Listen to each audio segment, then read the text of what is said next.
Geçen sefer toyda bağlamışam, salmışam yola. Şimdi bu gün bağlayaram son seferinden beter. Reşat Dağlı kendimizde öldürərəm mən səni. Xəbər çıxar Babəkin ölüm xəbərindən betər. Senin özümü öldürərəm, ətmi keçirirəm işe. 30 qəpiylə verərəm ah dönərindən beter. Reşat elə söz deyənəm, zloy təbim var mənim. Dalgalanır Azərbaycan xəzərindən betər. Laf bədiyyə mərkəzindən 1000 dənə şair çıxar. Olmayacaq dağlıların bir nəfərindən beter. Olmayacaq yasamalın ay Reşat betərləri. Betər çıxıb kəndimizin həndəvərindən betər. Yaxşı oğlanları çoxdur şairimizə qalanda. Olmayacaq Nizami bağının bəhərindən beter. Baxmayaraq illərlə sən deyirsən meyxana.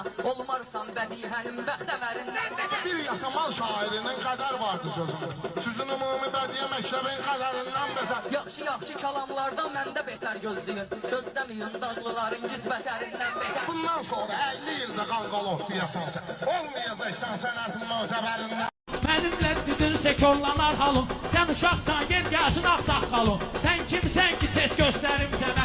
Sən kimsən ki tez göstərim sənə. Qoşaqsan, ama meyxana sən ətindən yamaqsan. Uşağa qalsa sənin özün uşaqsın. Olmalı olsun, eşlərim sənə. Gəlmalı olsun, eşlərim.